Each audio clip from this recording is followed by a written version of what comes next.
Hi, good afternoon. Thank you very much indeed for coming today. And gosh, full house, which is really good. And as usual, Ashley and the team will be live streaming the event, so there'll be plenty of people online, including, Ashley has mentioned, from Myanmar and Egypt already, which is great. So welcome. This is our second keynote lecture in the Triangle Building, where we're all together. And I've just heard a colleague say, I didn't know about Cambridge Assessment. Okay, so Cambridge Assessment, big non-teaching department of Cambridge University, nearly 3,000 people, and we have this great good fortune of working with over 170 countries and getting all sorts of fascinating insights through that international work. We choose very carefully the topics and the speakers. We look very carefully at what's happening in terms of international discourse and domestic and international research. And so I think it's really important to pick up this issue in terms of teachers. What are we expecting them to do? A lot of discussion in England domestically about workload. Around the world, we see a lot of overloaded curriculum putting a lot of pressure on teachers. We hear from a lot of countries that they're very concerned about their teaching force, where to get them, how to develop them, how to develop their existing labour force, how to recruit new ones. It's a really salient issue. You can have a brilliant curriculum, but it'll be compromised by the quality of its delivery on a minute-by-minute basis in the classroom. It is, after all, critical what happens minute by minute in the classroom to individual children. That's what results in attainment, equity, or not.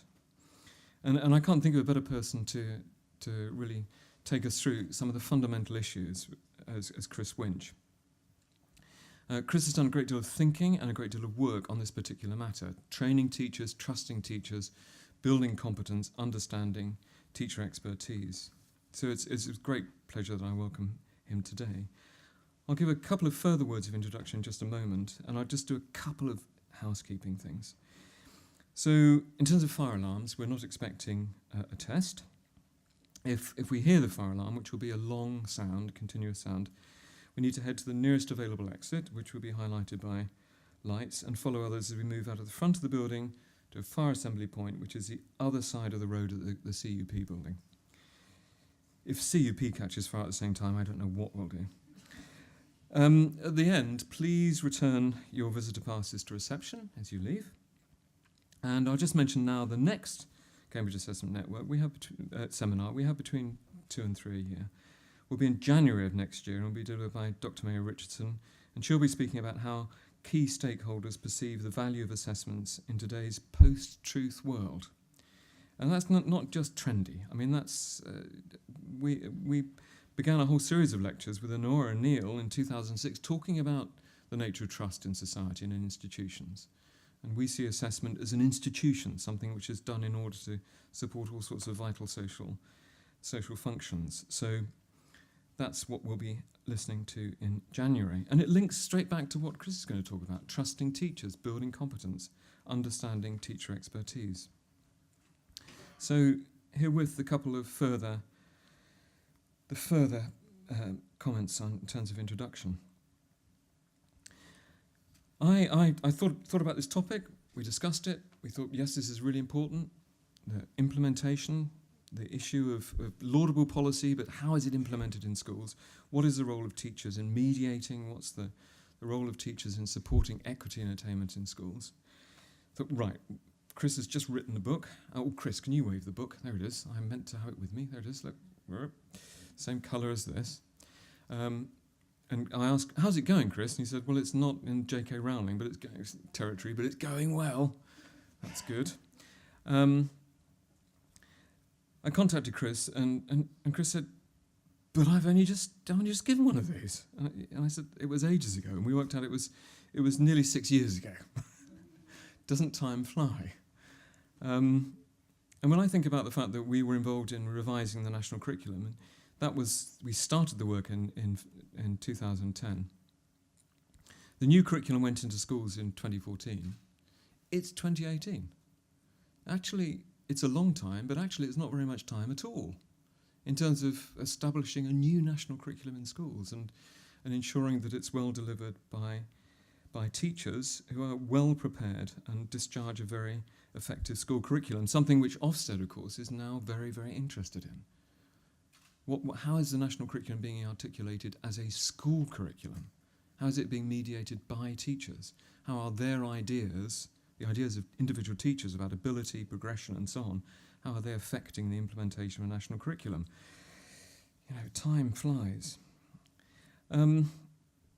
Couple of further things about Chris. I first met Chris at Oxford. It was a seminar on a Saturday morning in the area of vocational education and training. What on earth is a philosopher of education doing in a seminar on vocational education and training focusing on apprenticeship? I think the answer is, thank goodness there are philosophers looking at the issues. Because after all, with vocational education and training, we've got all the complexity of what's it for, really? How much general education should there be in vocational education? How broad should it be? How general should it be? How specific? What's its purpose? What's its social purpose? What's its economic purpose? Is it working in terms of supplying society and the economy with what we need? What should be the basis of all of those decisions?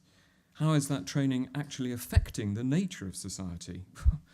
It's really good that we have people like Chris reflecting on those matters, because they may seem esoteric, they may seem theoretical, they are philosophical, but they have extraordinarily practical implications. It's not without accident that Chris went on subsequently to work with people like Linda Clark, who we've had present here on the structure of training in occupational sectors, particularly construction, to look at concepts of competence. Why concepts of competence? Well, because what people think about competence affects what goes into the learning programs.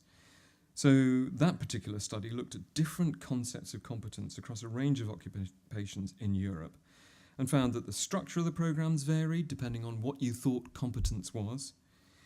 It affected the duration, and that affects the cost, it affects the capability of workers, the economic impact of whether they have the skills that you need for the kind of production that's in place. These are philosophical issues, but also issues of huge practical import. And so it is excellent that Chris has brought those kind of critical and analytic perspectives derived from philosophy to this fundamental issue of teachers. Remember that teacher training is it in crisis? It's certainly under a lot of tension. We haven't got enough. We haven't got enough in the right subjects. And surely there are different things we need to do. We need to get enough to deal with the shortages we've got and do that fast. And that's certainly not the same thing as updating our existing teaching force, many of whom are tired, committed, but have been there a long time and need the right kind of professional development support. And perhaps that's not the same as getting the right sort of arrangements that we should have in place for long-term effective professional preparation to create the right sort of teaching profession that we need for the longer term. And those are all the kind of matters which Chris has engaged with in his book. So with that, I'll turn over to Chris. Chris.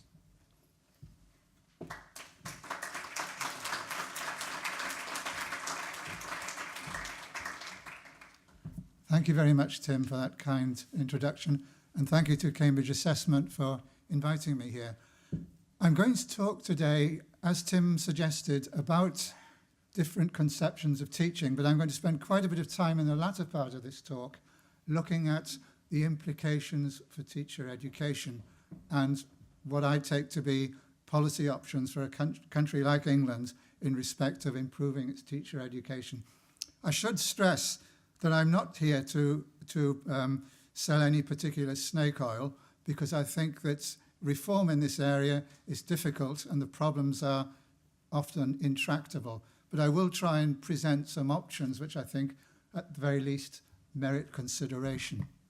So, I just want to start by giving an intimation of the area that I want to cover. I'm going to look at three what I would call dominant conceptions of what a teacher is. And I should stress here that these are ideal types. You will rarely find them in their pure form in actual classrooms and schools. The craftworker, what I call the executive technician, and the professional. And I'll give an account of what I mean by those. I want then to go on to look at the kind of teacher education that each of those conceptions entails, how these are represented in government policy. I think it's very important to touch on the area of teachers' engagement with educational research. That's going to be a major theme running through what I have to say.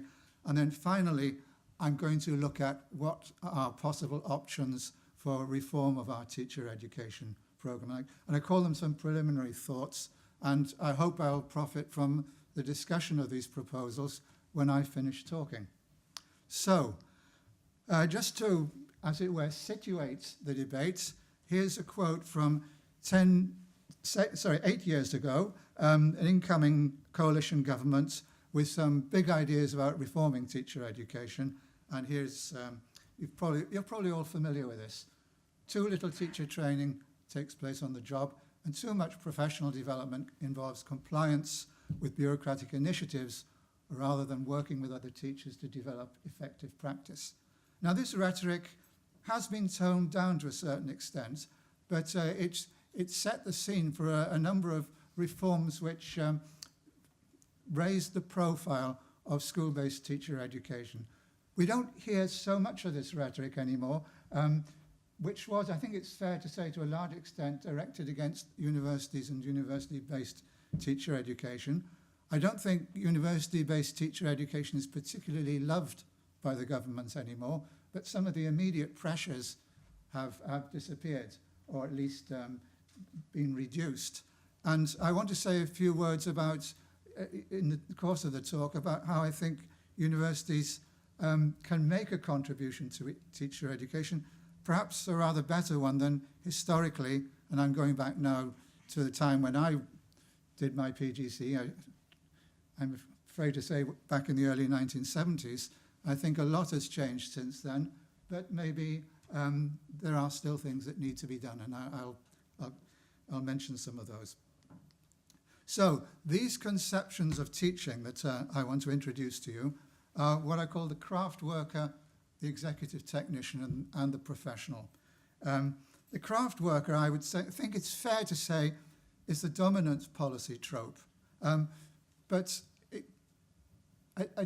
adherence to the craft conception extends well beyond policymakers and politicians. I think it's deeply rooted in the consciousness of many in the profession, and indeed in the public, and indeed in my own discipline, the philosophy of education.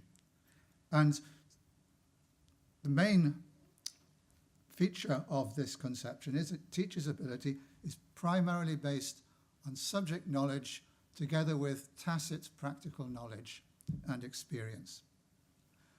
Then we have what I call the executive technician. For the executive technician, rules for action are derived from research to produce teacher-proof classroom routines, what I call pedagogical Taylorism.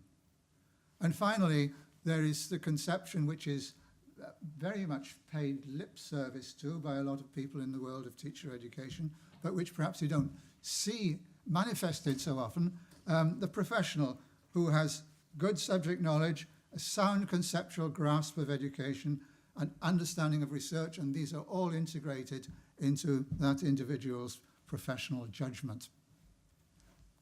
So let's say a little bit more about the craft worker. For the craft worker, the ability to make appropriate situational judgments is the key occupational characteristic and is gained through experience in the classroom, profound subject knowledge which is intuitively reconfigured into a form in which it can be taught effectively. And in this conception, personal commitments and character are very important.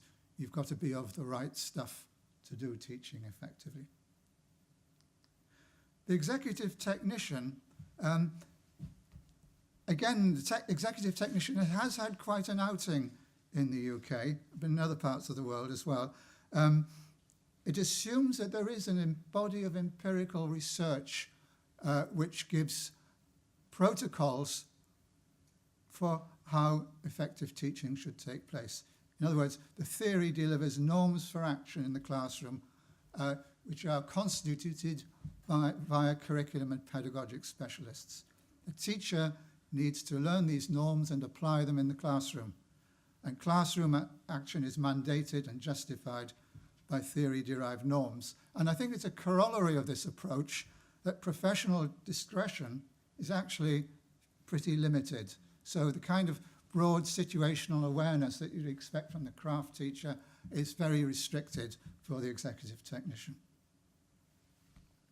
I guess a lot of you will be familiar with one obvious example, the national literacy and numeracy strategies which were put forward in the 1990s were good examples of the kind of teacher-proof executive technician approach of which I'm talking about.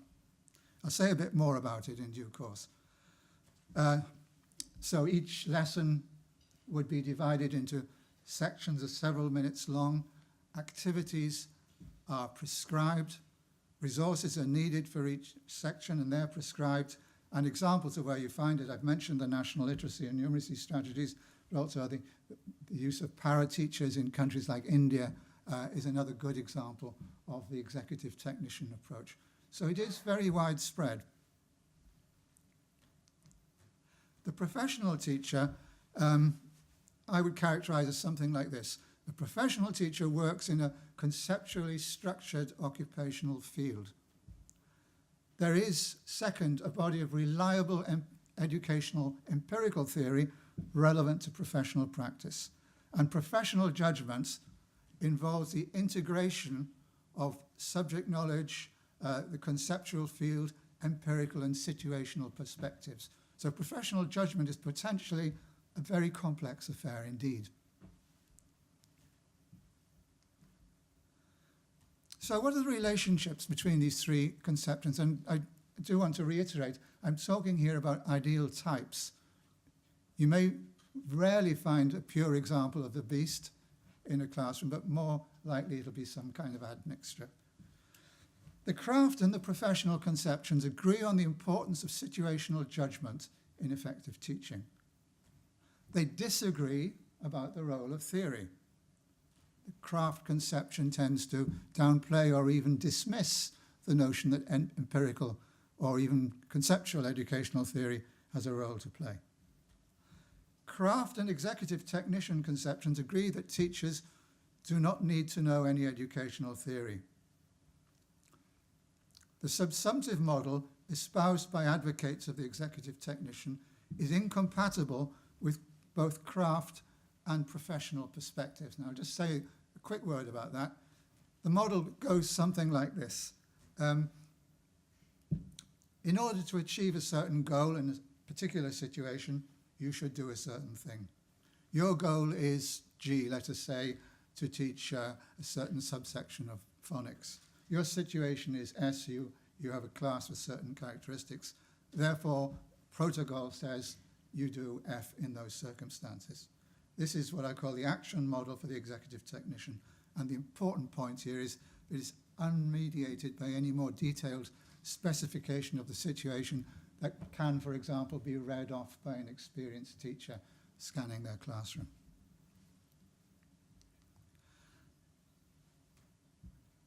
The craft conception, you won't be surprised to know, is very popular, and I've already mentioned this. It prizes situational knowledge, and most teachers prize their ability to react appropriately and form judgments appropriately within the fluctuating and complex circumstances of the classroom. The craft conception is school-focused, so you might expect a certain degree of particularization relative to the school or the chain or the authority in which you're working.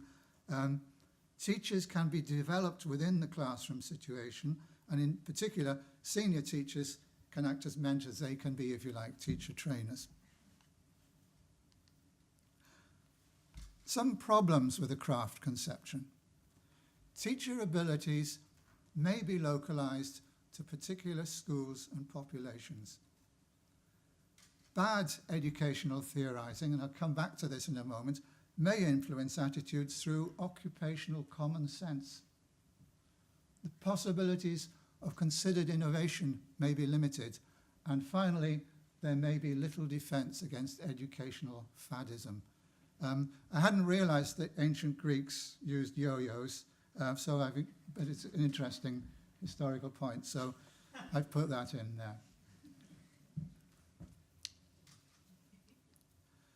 Right, two views of the perils of common sense, Antonio Gramsci and John Maynard Keynes.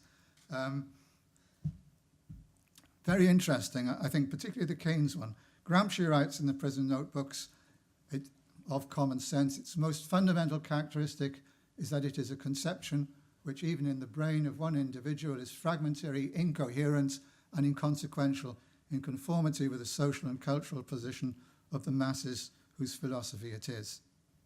I think the Keynes one is, although it's about businessmen and if you like, common sense economics, is perhaps even more apposite. He writes in the General Theory, practical men who believe themselves to be quite exempt from any intellectual influences are usually the slaves of some defunct economist. Madmen in authority who hear voices in the air are distilling their frenzy from some academic scribbler of a few years back. And I think you can all substitute an educational guru for an economist there and see something of the same phenomenon occurring in our field. So let's look at some problems with the executive technician. I've already mentioned advantages, including effective use of research, ease of recruitment and training, uniformity of practice, but, and there's always a but, situational judgment tends to be discounted. Research findings cannot often be applied without regard to the circumstances of teaching. There is no mediated situational judgment by the teacher. The teacher is protocol-driven. Thus, there is a lack of independence in judgment and action. This lack of independence can lead to low status and low morale. Let's look at some problems of the professional teacher. Since this is the conception that I am most sympathetic to, I want to be sure that the disadvantages are also recognized. The advantages are that, like the craft teacher, situational judgment is very important for the professional teacher and the employment of research. But we know that it's difficult to apply research to practice effectively. We know that professional teachers take a long time to train and educate, and that's an expensive process. And finally, and certainly not least, it is difficult to prove or even establish that their attributes result in superior educational performance. So there are some big issues here as well. I now want to turn to someone who's been extremely influential in writing about professional judgment, the philosopher Michael Oakeshott. Best known for his work in political philosophy, and his book, Rationalism in Politics, and in particular the essay called Rationalism in Politics, has had a big influence on thinking in this field. What were Oakeshott's claims? He argued that technical knowledge involves putting theoretical understanding to service in the form of maxims for action. Practical knowledge involves responding to the requirements of the situation, and the two should work in tandem. So you can derive protocols, but they are applied in the specifics of the situation. That, at least, is the way in which Oakeshott appears to develop the arguments initially. And I'll just quote from him. These two sorts of knowledge, that is technical and practical knowledge, distinguishable but inseparable, are the twin components of knowledge involved in every concrete human activity. In a practical art such as cookery, nobody supposes that the knowledge that belongs to a good cook is confined to what is or may be written in a cookery book. Technique and what I have called practical knowledge combine to make skill in cookery wherever it exists. So far, so good. And as I say, Oakeshott's model is very influential. But if you read further into the essay Rationalism in Politics, it becomes apparent that he is not, in fact, particularly sympathetic to what he calls technical knowledge at all. and his emphasis is almost solely on practical knowledge.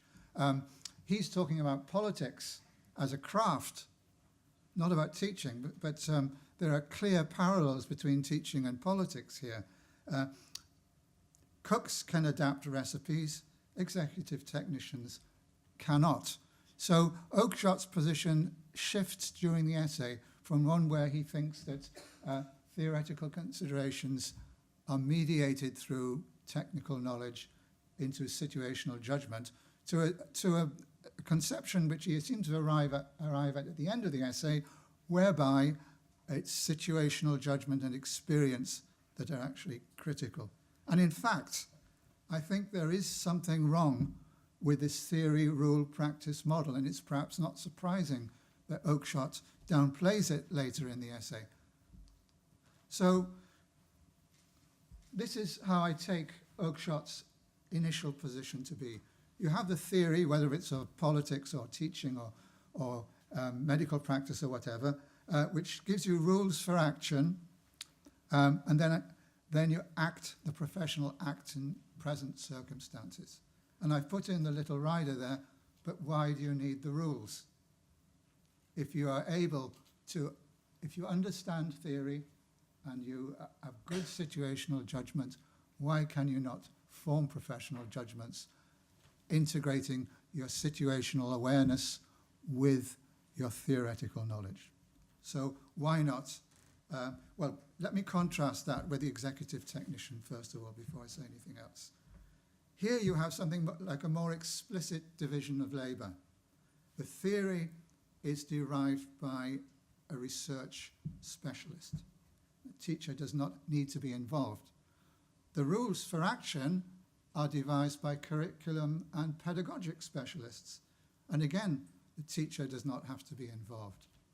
The teacher is at the bottom of that chain, and there is little or no discretionary scope. So you can see there are some similarities with the way in which Oakeshott sets things up there.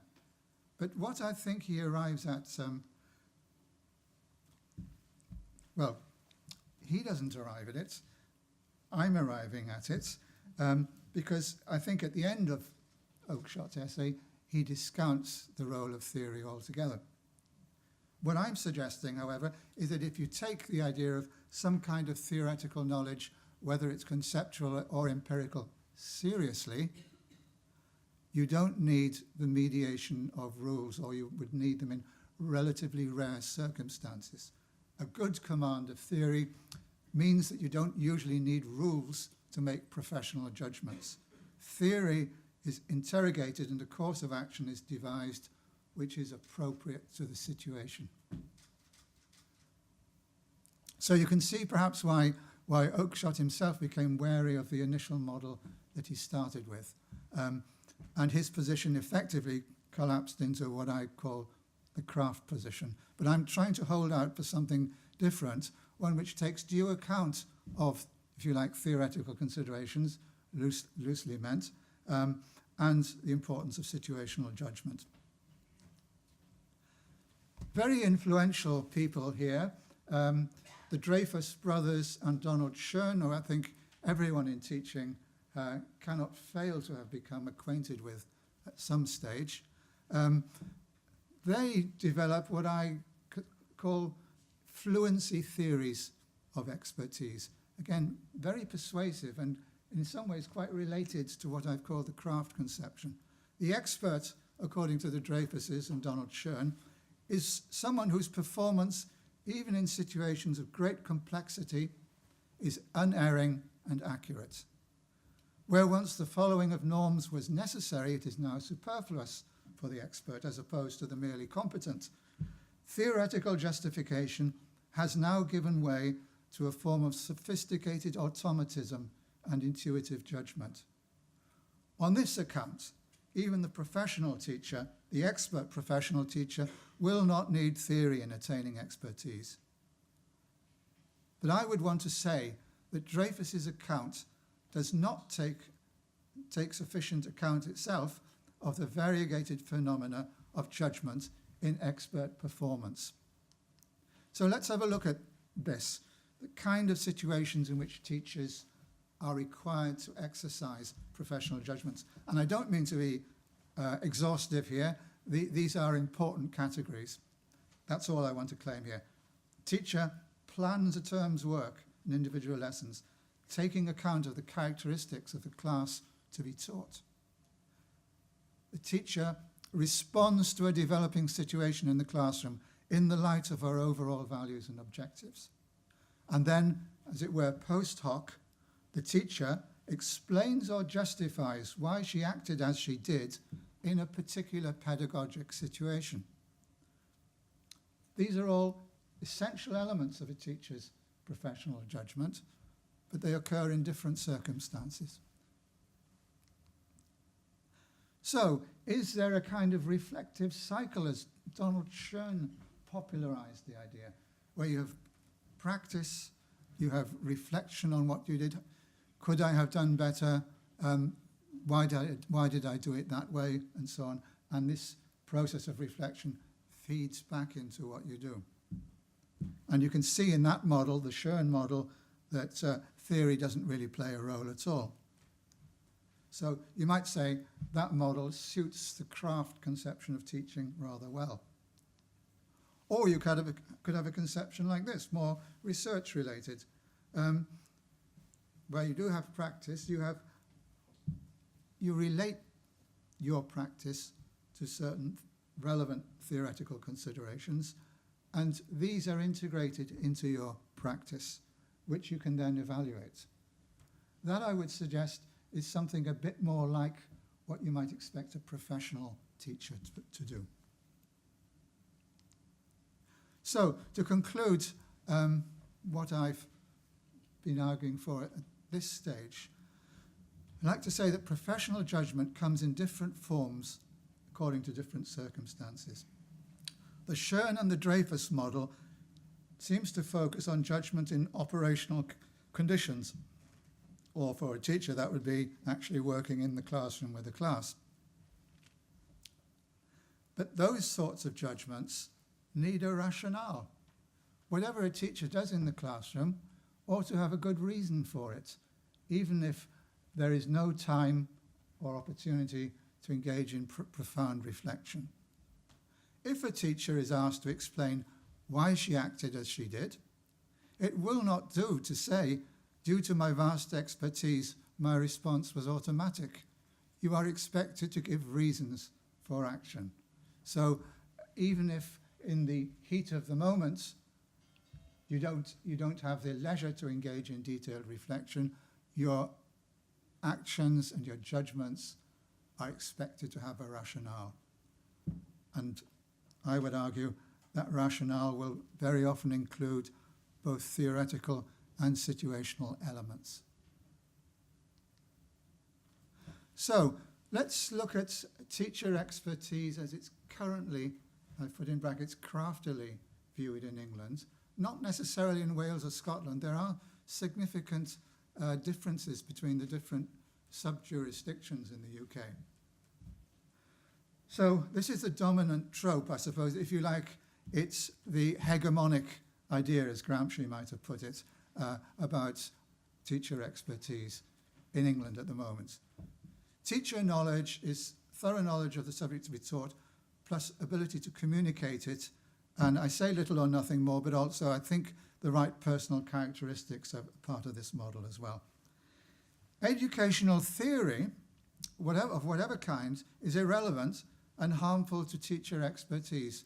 Some of you may remember Ken Clarke around about 1991 talking about balmy theory in education, which needed to be expunged.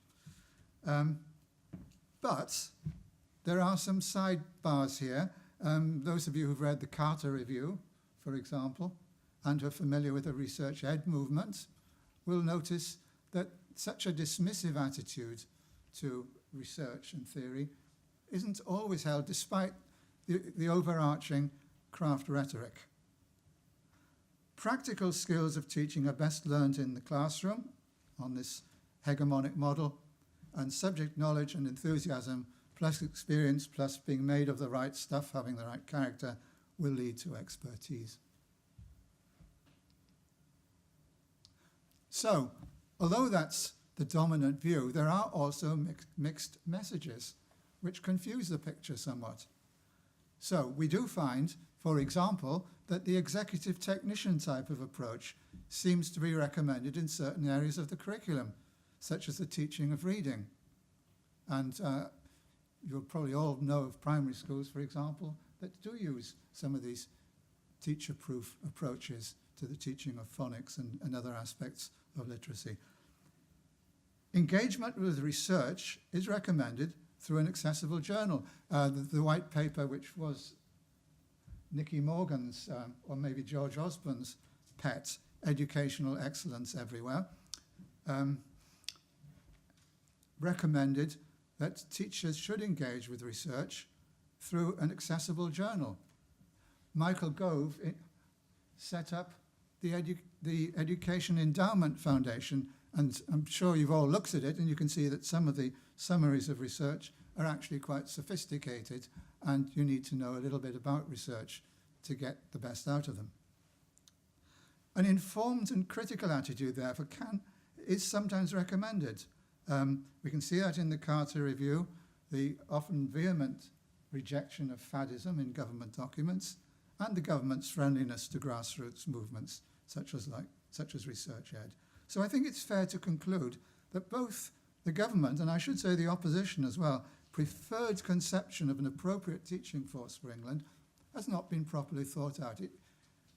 You have the hegemonic discourse, which is craft-based, but you also have significant elements of the executive technician and the professional there as well. So it's a bit bewildering. So I now want to turn to the implications for teacher education, and I'm going to focus on initial teacher education. Tim mentioned continuing professional development. Maybe that'll emerge in the discussion, Tim. I don't have time to go into that in any detail. But the first point I want to make is that each conception of teaching has different implications for the nature of initial teacher education. Some cases more appropriately called teacher training.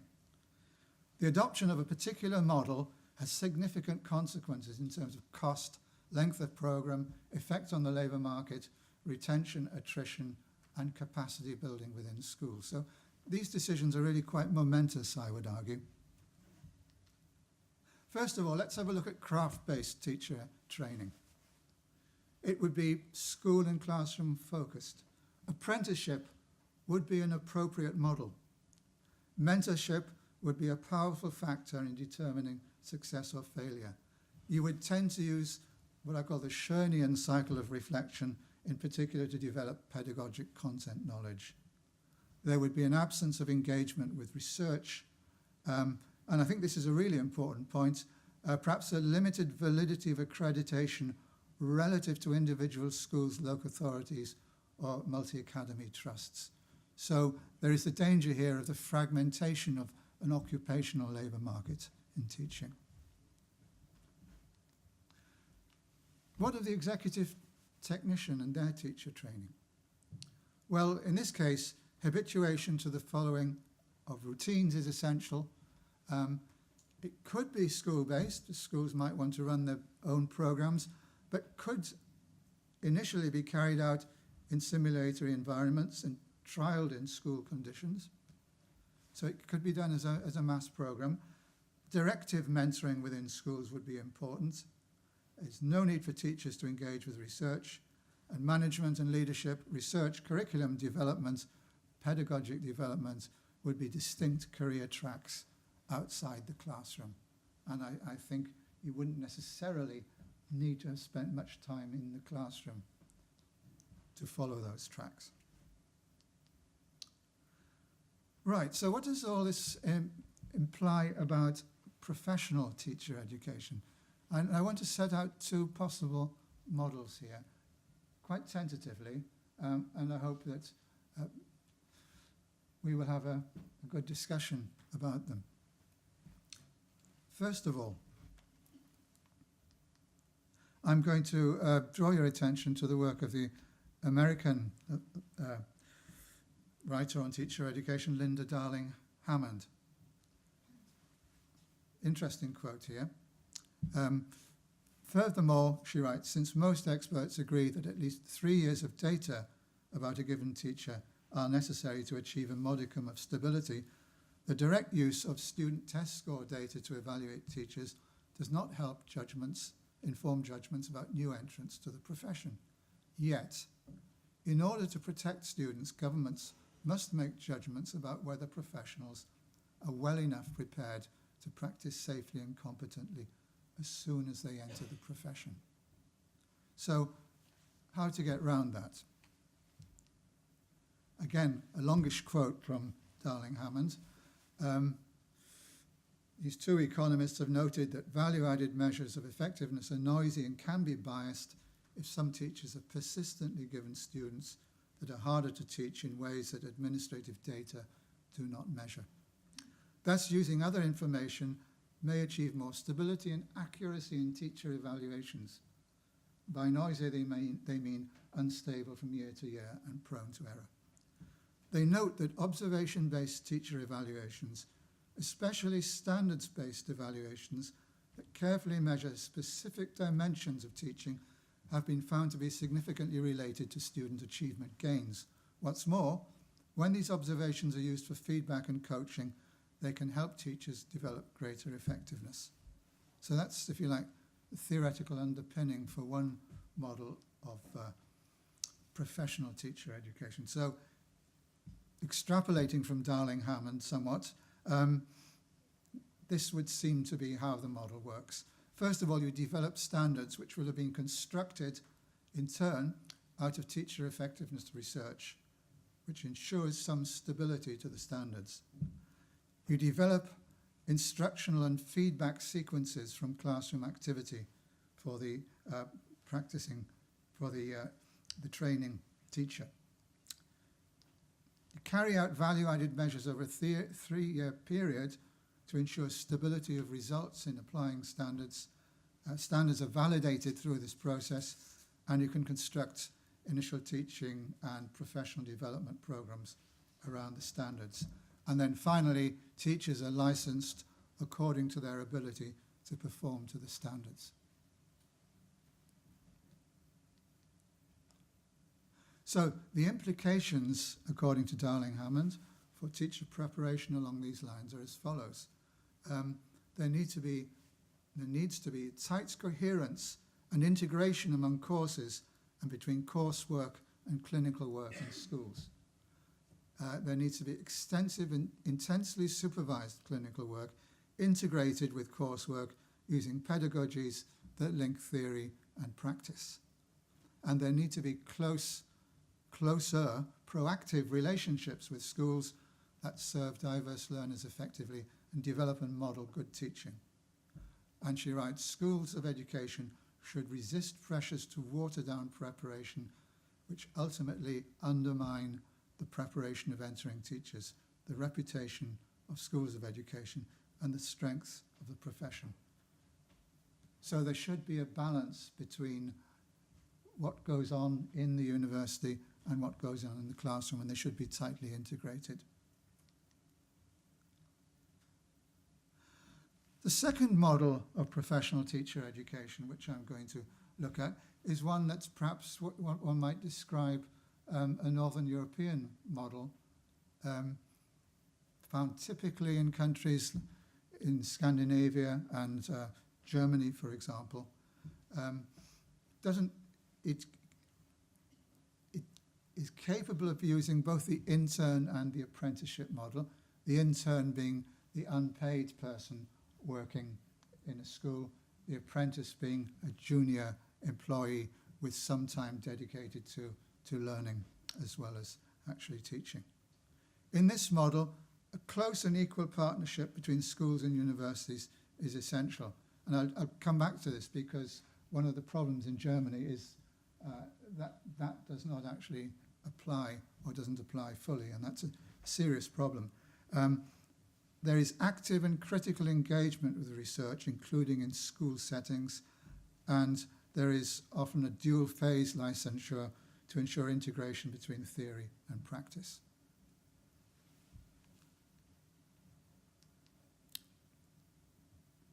So these sorts of programs tend to provide teachers with the following. First of all, a robust conceptual framework for thinking about educational issues. Second, the ability to read and understand key research. Third, the ability to understand when research is relevant to their situation and to devise ways of utilizing it. Fourth, the ability to manage a research or evaluation project within their school, college. An understanding, fifth, of the ethical issues affecting teaching. And sixth, a foundation for future educational leadership.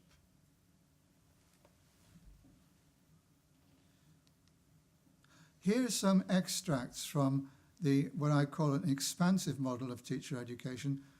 These are the German Cultus Ministerium Conference competencies. These were derived by the educational ministries in the 17 regions of Germany after extensive discussion, promulgated in 2004, and as far as I know, still in operation. And it's worth going through them in a bit of detail because they're quite significantly different from the kind of standards that teachers, certainly in England, have to work with. First of all, let's take the term competence. It's an umbrella term. It does. I will make a bit of a diversion here. This is in German. Competence is an umbrella term which includes what we call skill. I've used a rather technical term there, transversal ability, which I'll come back to, and attitude. So what does this mean? It means that competence is conceived in relation to the occupation that you practice as a whole. That's a characteristic of German vocational education as well as professional education. And in fact, the division between the two is less marked than it is in the English context. So competence means what we would understand by skill, the kind of basic know-how that you need to conduct yourself as a teacher. Transversal ability, I use that term because I don't like the term skill used to characterize all kinds of know-how. I think it's deeply unhelpful, and I can say more about that in discussion. Transversal abilities include such critical abilities as to be able to plan, to communicate, to coordinate, to control and manage your activities, and to evaluate what you have done. So you may well be asking, well, why not call them communication skills, coordinating skills, etc.? Well, the reason, I think, is a simple one. If you emphasize the skill element, the focus becomes on practicing the skill, not on the overarching activity. So if you're just focusing on planning skills, you're not necessarily focusing on planning. Likewise with communication. I have a colleague who works in medical education at my institution, and she tells me that intending doctors are taught to communicate with patients using communication skills. And she points out, I think this is very interesting, that a student can pass the assessments for communication skills quite successfully, but not be able to communicate effectively with patients. So what's the use of having communication skills if you can't communicate? You may be able to maintain eye contact, have appropriate posture, use non-technical vocabulary, etc. But if you're not communicating meaningfully with a patient, there's no point. So the skills may be important, but communication and other of these transversal abilities can be multiply realized through different sets of skills. And they also require a seriousness about the overall aim of what you're doing, which in this case would be to communicate rather than to maintain good eye contact or the right posture, for example. So I think it's important that we distinguish between the skill elements and what I call the transversal ability elements. Secondly, and this is related here, if you think of project management as a recursive process of planning, execution, reflection, and evaluation, that is presupposed. A teacher is not someone who is just working in the classroom. They are working in a cyclical way, not just from lesson to lesson, but over a whole academic year, for example, and that needs to be integrated into their everyday work. So they are, in a sense, project managers as well as practitioners within immediate sequences in the classroom. The KMK devotes a lot of importance to diagnostic abilities related to pupil learning. And those of you who've read John Hattie's work will, for example, be familiar with research which suggests that the diagnostic ability is really important. And I wonder whether we spend enough on that in our teacher education. It is taken for granted that theory should inform practice, and reflection, which involves integration of theory and practice, is presupposed. There is no, if you like, cultural barrier in the German system to thinking that there is a theory-practice gap which cannot somehow be bridged. And if you look at the competences and the way they're set out, you will see they're divided into theoretical and practical dimensions. So in the practical column, if you like, you have the things that an observed teacher would be expected to do. While in the theoretical column, you will have the things that you would expect a teacher to do in the appropriate circumstances.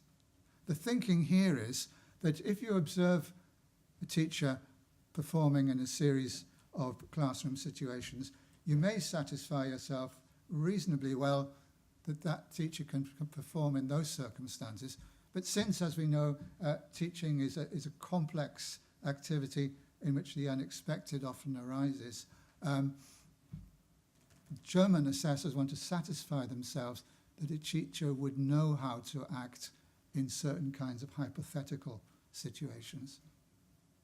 And also, I think, to go back to the point I made earlier on, that if asked why they did such and such in so-and-so circumstances, they would be able to provide a rationale for it.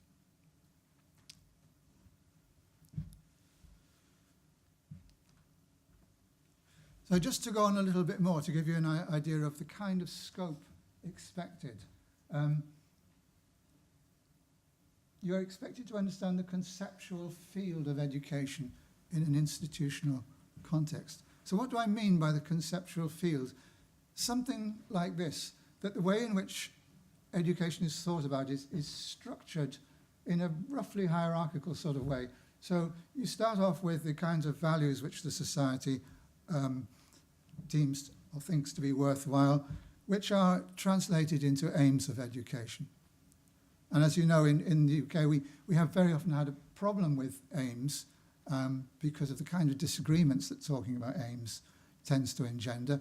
But again, in countries like France and Germany, it's quite typical to say that the aim of any educational process will be to develop someone as individual, as economically active agent, and as citizen as well. So these dimensions would need to be taken account of and understood by the intending teacher.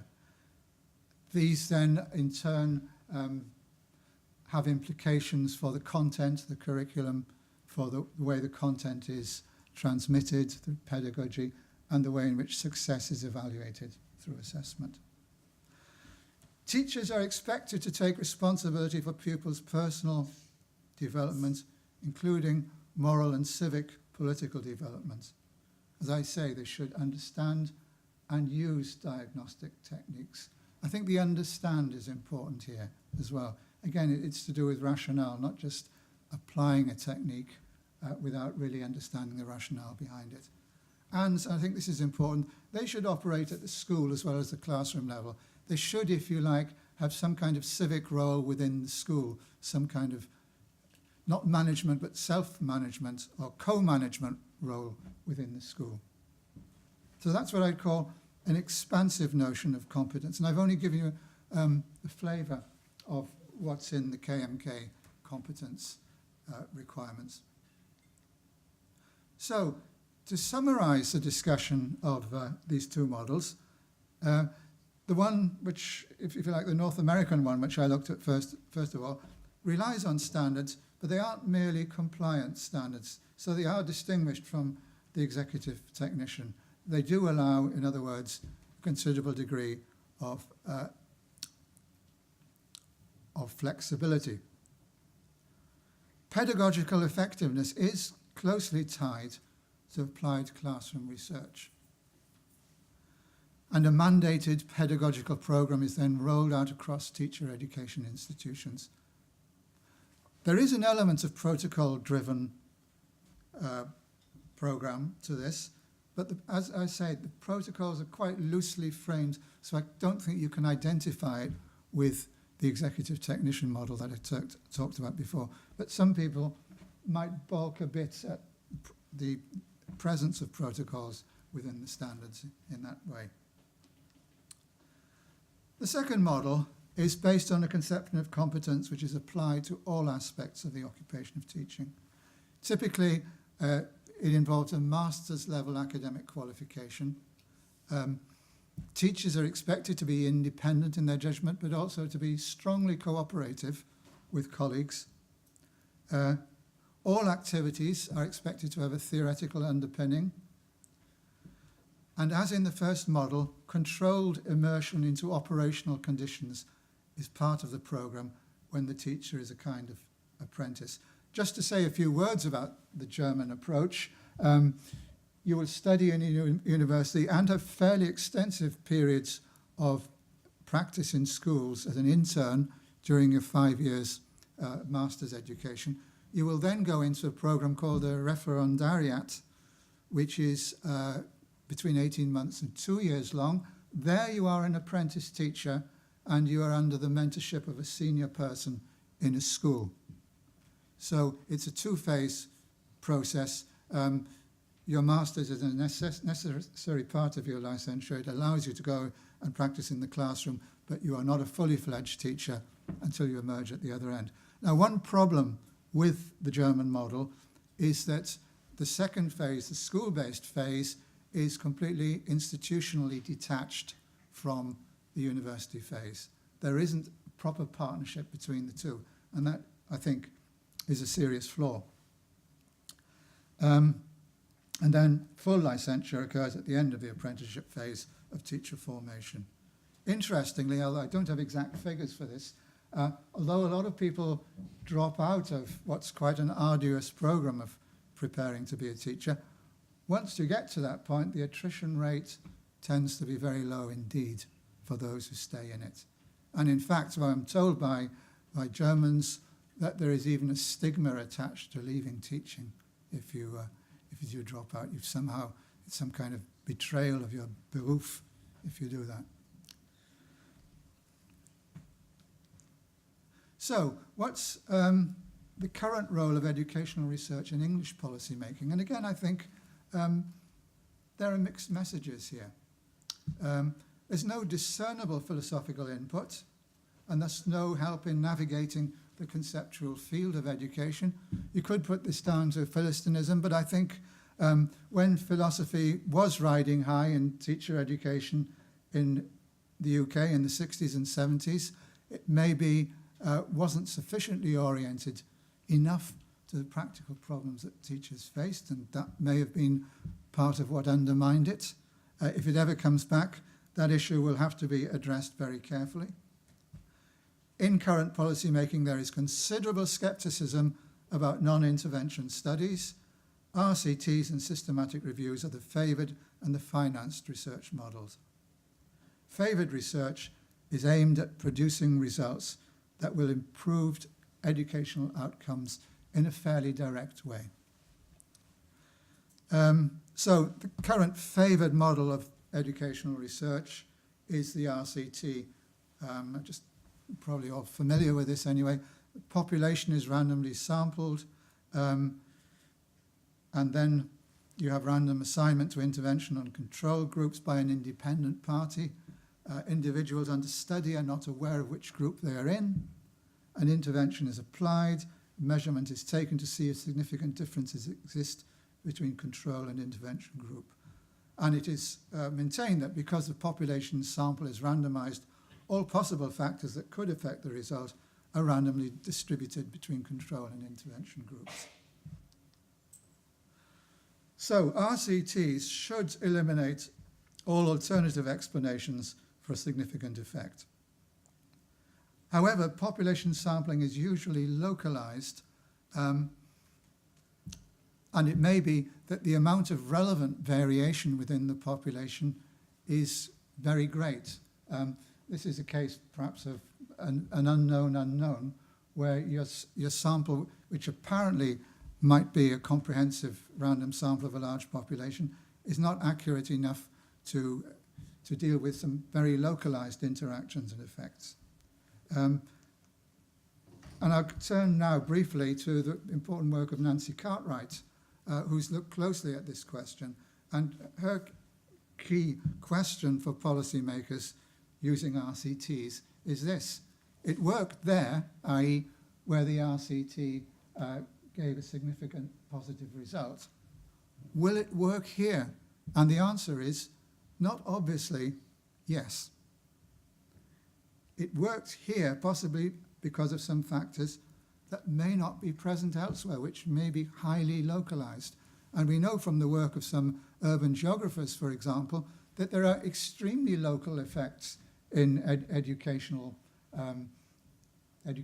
cultures and willingness to learn and so on. If you drill down even below the level of the postcode, as the work of Tim Butler and Richard Webber suggest, you will find significant cultural variations which then affect the performance of the school. So there may be a huge amount of variability here. And this means that we cannot safely infer that the intervention will work elsewhere because the localized support factors may not be present. Therefore, I think it's widely recognized now, RCT studies do need some form of replication. Another point about RCTs is they may tell us, if they're successful, what works. They may not provide an adequate explanation as to why an intervention worked there, which is important if you want to apply that intervention. You want to know the reasons why it was successful. The RCT in itself won't give you the answer. So the replication of educational research findings is extremely important. One way of doing it would be to conduct numerous RCTs to ensure all support or non-support factors were covered. But if I'm right about extremely localized effects, that would be extremely expensive. The alternative would be studies of the intervention in action in a variety of contexts. Assuming the intervention was successful in one, it could be replicated in different areas. And I think it's interesting that the Educational Endowment Foundation is working towards something like this with a network of research schools which don't conduct more RCTs, but try and replicate the findings of apparently successful ones in a variety of different contexts. Incidentally, this also avoids the ethical problem of teachers conducting RCT research, which I think is highly dubious. So, what would a model of research-based education look like? Well, you might want to retain the RCT model, and clearly it would be difficult to dispense with it given its hold at the moment. You would need to carry out widespread replication of intervention findings. You would need to develop rich explanations of why these interventions do or do not work in particular contexts, laying bare the support factors which ensure success. And I would suggest that teachers need to be involved in these studies. And in order to do so, they would have to have the ability to carry out observational studies and to identify relevant processes and factors in a situation, including the effect of themselves on practice. And this gets us back to the idea of a reflective cycle, I think. So you might have an ascending model of teachers' engagement with research. So in the early stages of teacher education, you should be able to read and understand the methodology of research papers. So you need a fairly sophisticated introduction to social science. they would need to be able to carry out systematic study and analysis of class and school processes and provide a good account of the observation and analysis with an explanation. And maybe further down the road, and I'm thinking now of the kind of very able teachers who I teach in a master's program, be able to coordinate a study with a school or group of schools, to work with a team of professional researchers. So the EEF has such a model. They work with schools and with serving teachers to carry out replicatory studies. So what would an initial program for a professional technician look like? I think it would provide teachers with a robust conceptual framework for thinking about educational issues, the ability to read and understand key research, the ability to understand when research is relevant to their situation and to devise ways of utilizing it, the ability to manage research or evaluation within their own institution, obviously an understanding of the ethical issues that affect teaching, and to provide a foundation for future leadership. So I'm going to conclude now with a few points which may perhaps set things up for the discussion. Although I've been critical of all three different conceptions of what a teacher might be, I've made it clear that I'm more sympathetic to one of them. But I do want to emphasize that you can run a reasonably good education system using the craft and the executive technician model. And you can even combine them to a certain extent. The ET when necessary, if, for example, you're worried, as England was 25 years or so ago, about the competence of primary teachers to teach reading and writing, you could put in an ET-type program like the National Literacy Strategy and leave them to operate as craft workers in the rest of the curriculum. So executive technicians and craft-based teaching models are not necessarily disastrous. They can work. Neither of these models assign any significant knowledge of research on education to teachers themselves. If we accept that educational research is relevant to teaching, then it seems we have two options. You go for the ET pedagogical Taylorism model on the one hand, or you go for something like the professional model that I've just been describing. And I've got the proviso, of course, that executive technicians cannot replicate or interrogate research findings.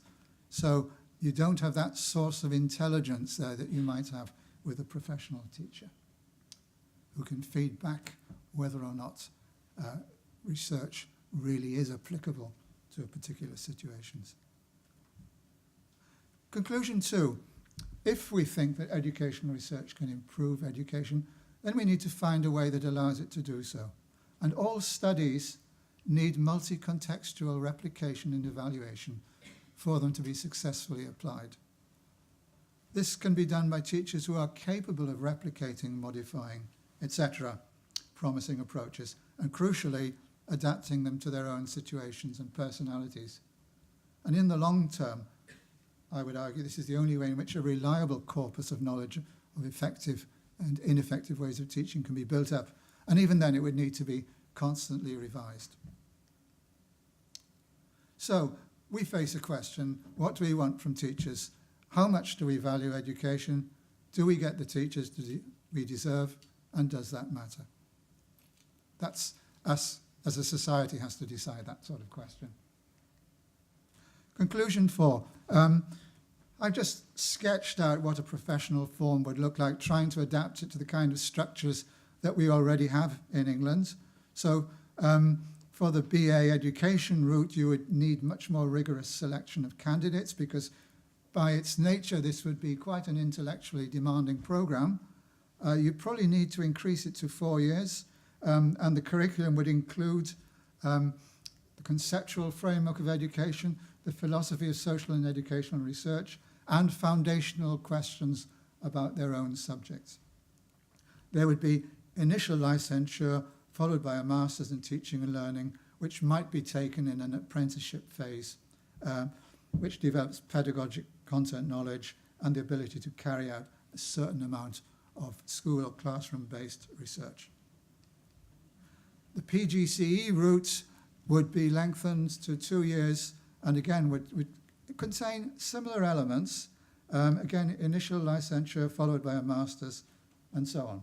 So it'd be a more extended program. We're looking at 5 to 6 years here rather than the usual 4 years as it would be with the PGC or 3 years with the BA Ed. Conclusion 6. Now, this is where I want to introduce a note of caution. We wouldn't want to, I don't think it would be advisable to change everything at once. Recruitment to such programs would need to be selective. Critically, not all or even most teacher education institutions will be able to offer such a program. They would need to meet strict criteria in order to be entitled to do so. My guess is that perhaps no more than a dozen of existing schools of education in the UK would be capable of that at the moment. Schools should receive financial encouragement to train, mentor and recruit teachers prepared through these routes. And it goes without saying that such programs will need to be carefully evaluated, not just by Ofsted, but through academic research as well. And I said I wasn't going to purvey any snake oil, so it's appropriate to have a note of caution here. Adopting a professional model of teacher education may be a necessary, but it won't be a sufficient condition of success. You also need a well-designed teacher education curriculum. You need teacher education institutions that are up to what would be a demanding job. You will need support for the professional model from teacher unions.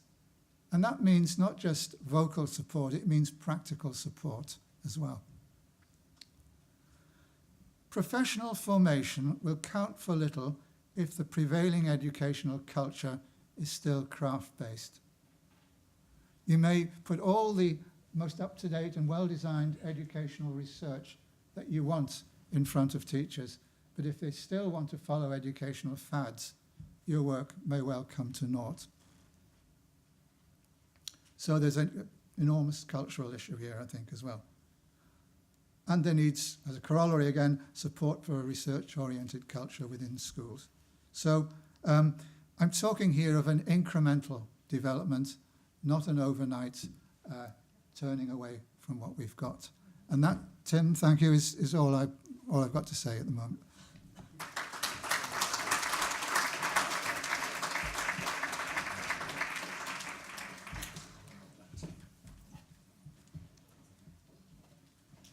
Well, thank you very much indeed, Chris. And we'll now move to questions. And we'll run through until 6:30, as we usually do. I'll take questions from the floor and try and spot people who would like to ask questions, and we'll get a mic to you. The mic's important so that the people who are coming in through remote means can actually hear both the question and the answer. I just wanted to pick up a couple of things, as well as saying thank you very much indeed, Chris, and moving as I mentioned in my introduction for some quite high level reflections through to highly practical recommendations in terms of provision. I mean, you mentioned the attrition rate. The attrition rate is a big issue, and recently it was discussed in the media as being terrible at 40%. It's been terrible at 40% for a very, very long time. And fascinating to hear what you said about Germany and about the cultural reactions to leaving the profession in a system which is run with certain types of entry and preparation. When I mentioned 3 issues at the outset, dealing with immediate shortages, then looking at professional development of existing teachers, and then looking at what a more ideal teacher preparation system would look like. Of course, Teach First is championed rightly as a very important initiative. It more or less guarantees a high attrition rate, because people, in a sense, join it in order to teach for a short period of time. So it addresses the first issue of acute shortages, but doesn't deal with the chronic issue of the true renewal and development of a professional service. couple of things. I mean, you teased out the assumptions and implications of the different models. First of all, you said there are models and they do exist. And you teased out things which would otherwise not be obvious and yet carry enormous implications the moment you begin to trace them through. So that's the value of bringing a rather more philosophical and analytic perspective to these matters. But we get immediately down to very thorny issues of implementation, which is great. I do wonder whether, we walk into different models without awareness, and perhaps some of the conflict between politicians, unions and society actually derive from them holding different assumptions about what the profession actually is and what it needs to do. Politicians, in terms of, are accused of undermining perpetuating lack of respect for professional teachers because they hold a particular model. Unions heavily defend the profession, perhaps holding a different model, and then society, and particularly parents, have different expectations of teachers. That is a recipe for conflict and tension, and perhaps for politicians picking up very, very different signals and signs, and not thinking through things in the meticulous detail which they need to. Okay, so questions. I've spoken to give people a few moments. We've got David Russell from the EF here, and a question here and a question here. So let's take David first. Thank you, Chris. That was fascinating. I'm David Russell from the Education and Training Foundation. We do professional development for the FE teachers in England. I can't second guess you on whether a craftworker is the dominant model amongst teachers, but I want to suggest to you that actually from the government's perspective, there's a different model which is actually the dominant one. And you talked about it a lot with RCTs and the EF and so on. And I would call it the medical model. So find out what works through big research and then kind of make that available to teachers. And they can then kind of administer the correct treatment when faced with the kind of presenting symptoms. I suppose it's a bit like the executive technician. It's most like the executive technician model.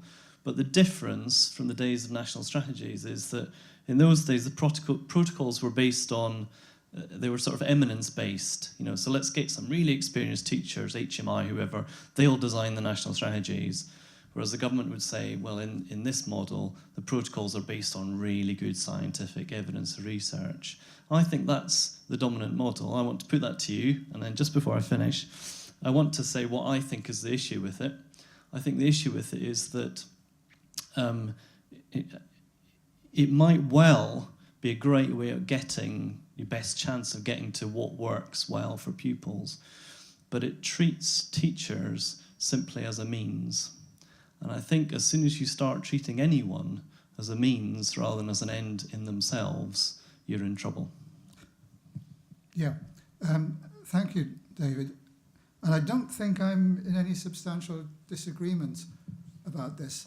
My problem with the RCT model is not with doing RCTs as such, but the relative role that they play in developing an evidence base.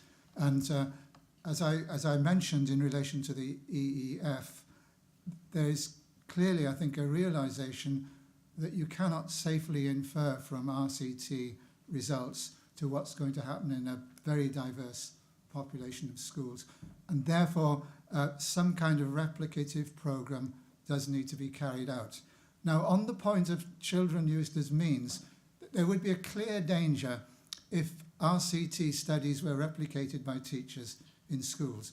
The teachers clearly believe that one form of intervention is better than another. How can they possibly assign some pupils to a less beneficial one? So I think that has to be ruled out anyway. But if I understand the arguments of Nancy Cartwright correctly, that's not necessary anyway, because what you need to find out is the range of contexts in which the RCT results can be reproduced and where they cannot be reproduced. And also to understand the reasons why that is the case.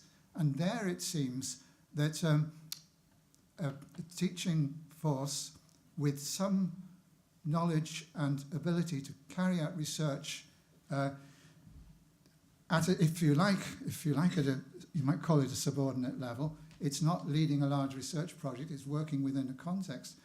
It is in that kind of situation that teachers may be able to give very valuable information without compromising their professional integrity.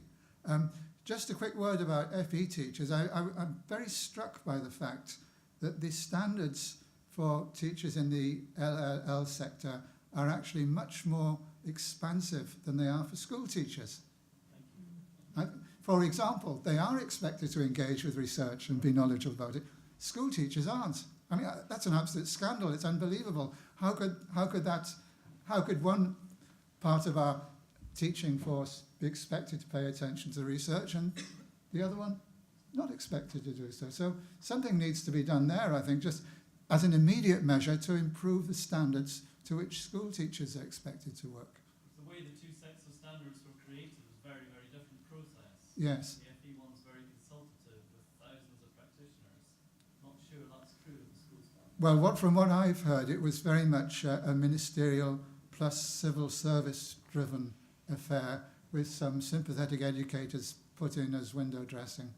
That would be my speculation anyway. Okay, thank you very much indeed. And I'd just add, of course, that, and we've talked about the ethical considerations around RCTs in relationship to children and the nature of the consent around that. You know, when we have hundreds of thousands of children exposed to faddism and things of very dubious origin, you know, things like brain gym, you know, there's some bad things happening at an ethical level right now because of the lack of judgment, well-informed judgment in terms of what should be experimentally deployed in classrooms. Thank you, David. There's a question over there. Rosie, could you get the mic over there? Thank you. Thank you, Douglas Butler. Thank you for that very fascinating talk. It's very general, of course. I'd like to focus on a specific now. I spend my time in training mathematics teachers to use technology effectively, both pre-service and in-service. They find it quite challenging, but it can make a whopping difference to the way the students can understand the subject. It's very visual. The facts are only about 20% of secondary maths teachers are using technology at all. In other words, they're saying we can do without it. So my question to you is, does this matter?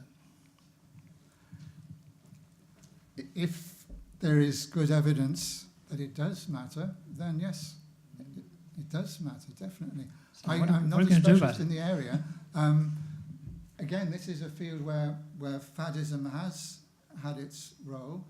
We all know the story of whiteboards, for example, and the lack of evidence for their efficacy. So you do need some pretty good evidence that this is going to work. And I guess you would also need, as I intimated, some form of replication of promising results to really be sure that you can embed this in teachers' practice. But not being an expert in the area, I wouldn't hazard to say much more specific about it. Now, I'm often asked, is it possible to do research into whether technology is effective? You need two identical classes, one using tech and one not, two identical teachers, very difficult to set up. But it's got to be done, but it hasn't been done.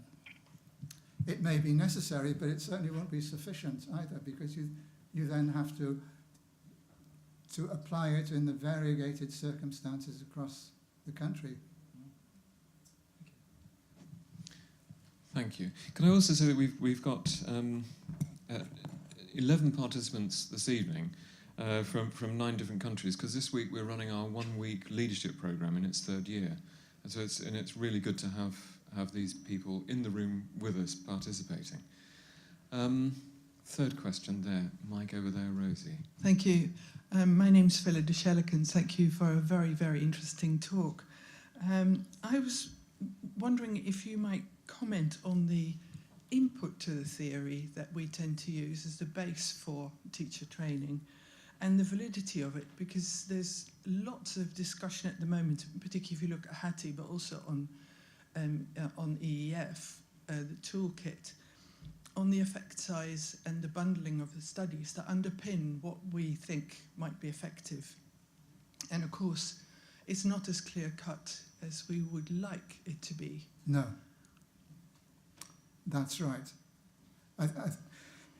This is a very difficult area. It's it's very easy, and sometimes when you look at the EEF material, you almost get the impression that you're being given a set of protocols where you have those little symbols for how much, what the value for money is and how effective. But on the other hand, there are also much more thoughtful appreciations, for example, of the research on mixed ability teaching. So this sounds like a bit of a cop-out, but one has to go back to what Aristotle said, that you can only expect the degree of certainty which is appropriate to the subject matter that you're talking about. And anyone who suggests that there are certain conclusions in educational research which you should apply without concern for contextual factors is probably exaggerating. There are no easy solutions, and this is why I stressed the importance of replication and recording replication, and also providing reasons for why, or perhaps better, a best explanation for why the effect worked or didn't work. And the RCT in itself cannot do that. And Hattie's studies don't do that either. They tell you what he thinks worked. They don't provide you with any kind of explanation of why. And they're not much help, because they're at such a high level of generality, they're not much use to a teacher who's planning a program either. You know, the teacher has got to bring in their own professional judgment at a fairly early stage, I would say. No, I'd agree with you, and also I'm well aware that the team in Durham who are essentially driving the toolkit are aware of its limitations as well. Yeah. So it's not at all a criticism, it's just, you know, at the end of the day, we can have, you know, everything that you portray on your slides, but if the educational thinking that underpins it all is not sound, or, you know, we don't know what its effect might be, really, then that kind of throws open all the insecurities that I suppose we have about our educational system. Yes, and could I just say a little bit more about that, Tim? It's not enough to have access to the research. You do need to understand the strengths and weaknesses of empirical educational research so that you can form judgments about what is relevant and what isn't relevant. So it's not just enough to know what the methodology of RCTs is. You need to know some of the critical literature about them and why there are reservations in some quarters. Yeah. But we mustn't lapse into complete sort of confusion and relativism. I mean, the fact is that we are creating good knowledge about education. We're doing that increasingly. And we understand the importance of the theory that drives research, and we've got a whole series of criteria for judging the quality of research, some research versus another. So I think that's important. Lucy Crehan gave one of these lectures, and she said something which I think was very important, which is, of course, schools are affected by all sorts of things associated with their location, their locality, their intake, the relative competition within the context, the nature of local progression, all those things. But they're also an institution where you can control an awful lot. You know, they are an institution. They have behaviours, rules, and so on. And that actually, those affordances need to be used effectively, and they are used very effectively by good groups of professionals and their leaders, less effectively in others. And I think that's often forgotten and ignored in this discussion of what works. No, I really agree with you, yes. Yeah. Okay, so we've got very patient there, and then I don't know which order, Jane and then Loic. Yep, Jane, Loic. Thank you, Sarah Taylor, Cambridge Assessment. I thought it was really interesting how you showed the different models of what a teacher would be. So a technician would learn rules and then apply rules, whereas a professional would have understood the research and had a deep understanding and then use situational judgment. I thought it was interesting when you showed us the German model. Part of it, they learn all the theory, and they also learn technique and learn how and when to apply it, and presumably that has theory behind it.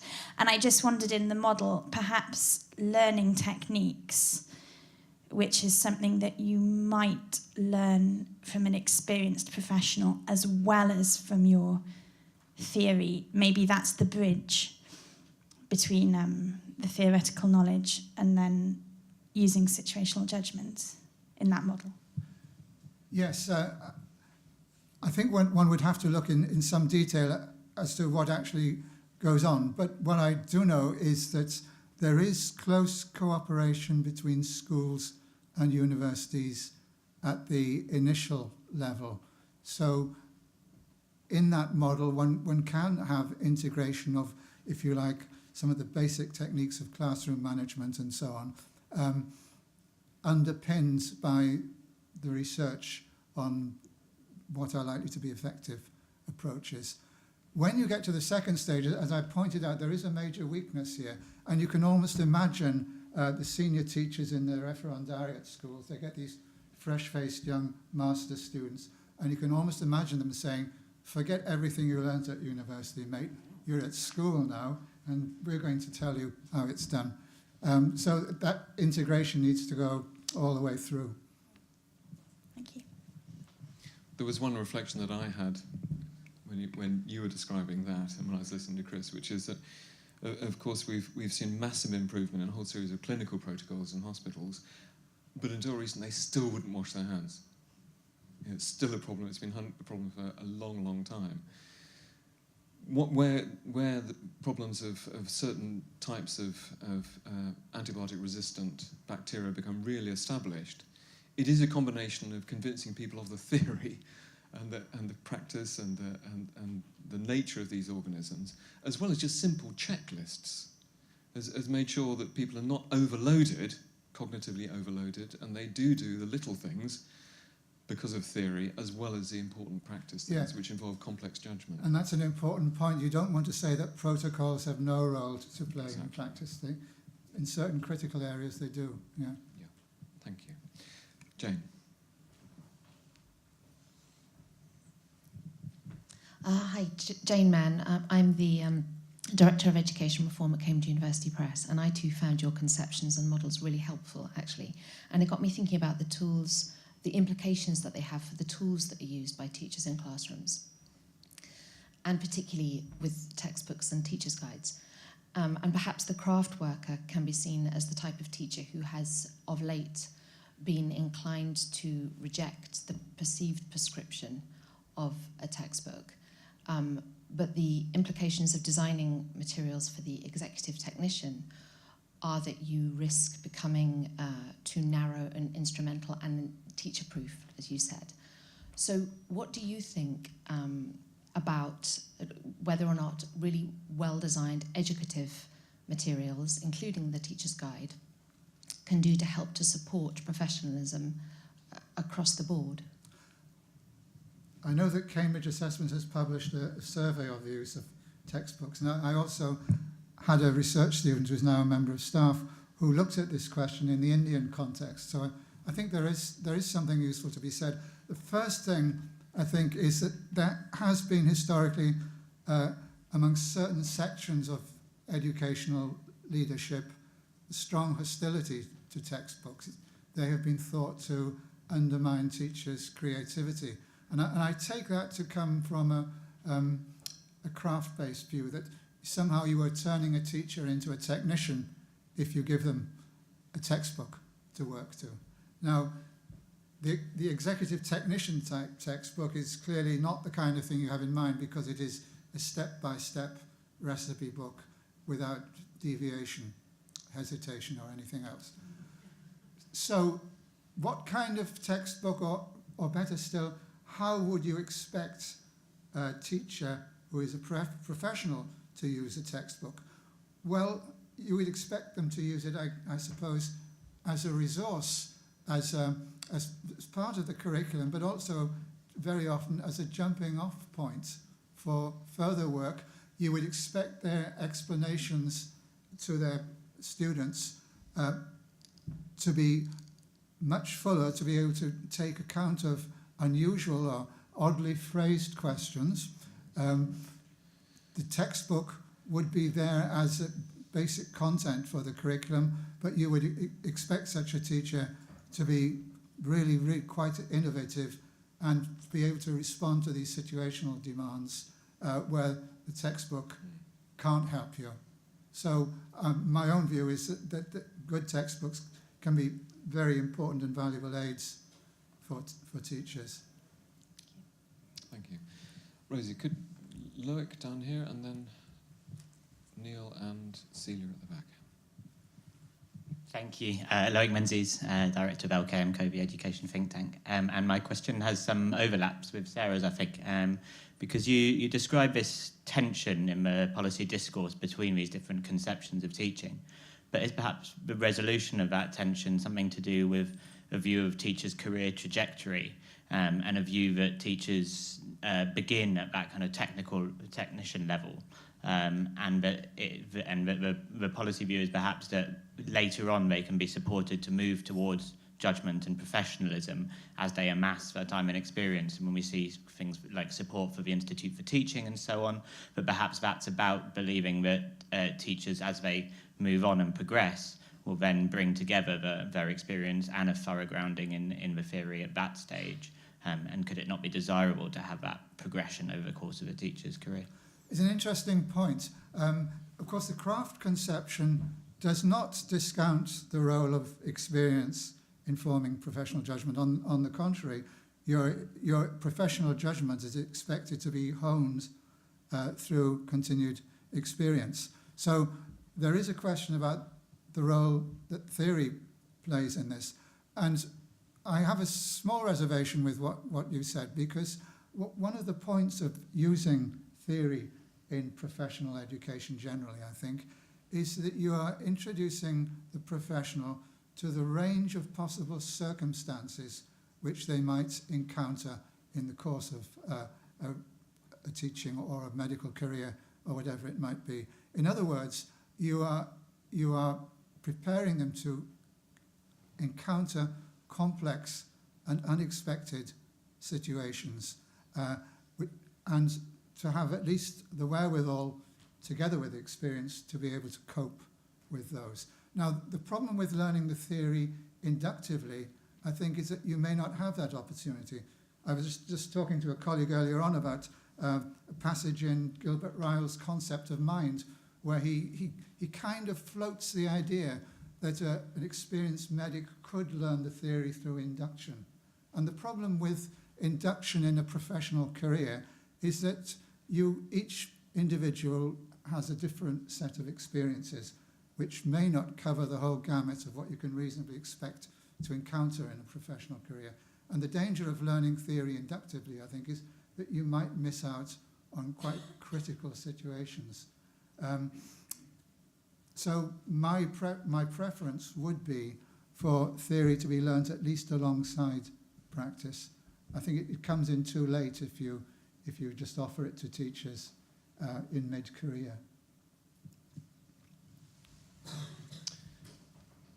Right, so Neil at the back and then Celia. Thanks, Rosie. Thank you. Neil Wade from OCR. You referred in a number of the examples to the individuals entering the profession as having specific individual characteristics, or there being a preference for certain characteristics. A sort of twofold question. Can you give some comment on what those characteristics might be, and how do we assess them other than stereotyping or trying to identify people like us? Well, that is a difficult one. A corollary of what I've been saying is that we need to be pretty selective about who we expect to follow professional routes in teaching. And that would obviously include intellectual capacities, but clearly there are certain personal characteristics and affective characteristics that are important as well. And I think the more candidates one has, of course, the more one can screen them. And Finland, for example, is an extremely competitive 10%. State of affairs. And as I understand it, it's not just for their intellectual qualities that student teachers are selected, but for their ability to enjoy teaching and relate to pupils. Obviously, you cannot guarantee that someone is going to be a successful teacher as a result of that screening process. And I mentioned the German system, and an awful lot of people don't go through to the end of it.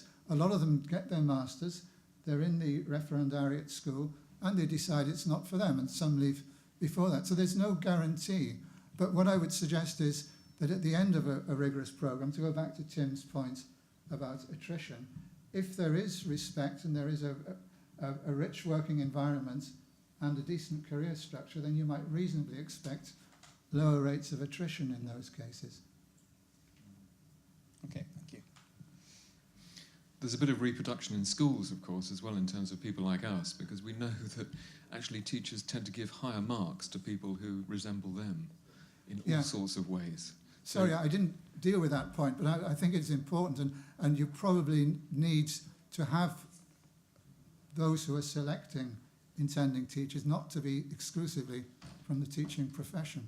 I didn't mention stakeholders, but I think it is really important that those who have a vital interest in education, and that includes parents, it includes students as well, and maybe businesses, trade unions, they ought to have a role as well. Good. Rosie, if you can get the mic to Celia, and then lots of hands going up in that area. Rosie, sorry, behind you to Celia there, is waving madly, that's it. Well, waving clearly, not madly. Thank you very much. Celia Hoyles, UCL Institute of Education and Professor of Mathematics Education. And I really found your talk very fascinating. But the thing that always obsessed me in thinking about teachers and teacher education is the position of subject knowledge. And in your 3 modules, where does that fit? It's very hard to define what you need to teach, say, mathematics. There's mathematical knowledge for teaching. There's a lot of theories about this. But what do your models say in terms of that?